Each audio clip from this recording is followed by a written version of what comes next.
Ryan Bang, engaged na sa kanyang non-showbiz girlfriend.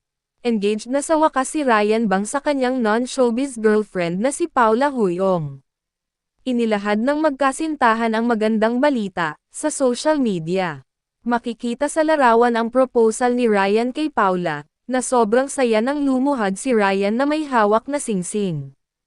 Naganap ang proposal sa Siesta Cafe sa Quezon City, na pagmamay-ari ni Ryan Bang. Makikita dito ang stickers na may nakasulat na, Ryan proposed here, and Paula said yes here. Ipinakita rin nila sa social media ang engagement ring ni Paula. Mayroon din silang padlock of love, na iconic symbol sa South Korea, na nagsisimbolize na, their love will last forever. May isang larawan din ng isang card, na naglalaman ng sweet na mensahe ni Ryan para kay Paula. Mi amor, thank you for saying yes. Can't wait to spend the rest of my life with you. From your soon-to-be husband. Saad ni Ryan sa card. Matatandaan na taong 2020 nang kumpirmahin nila ang kanilang relasyon. At nitong nakaraan din nang ipakilala sa wakas ni Ryan si Paula sa kanyang mga magulang.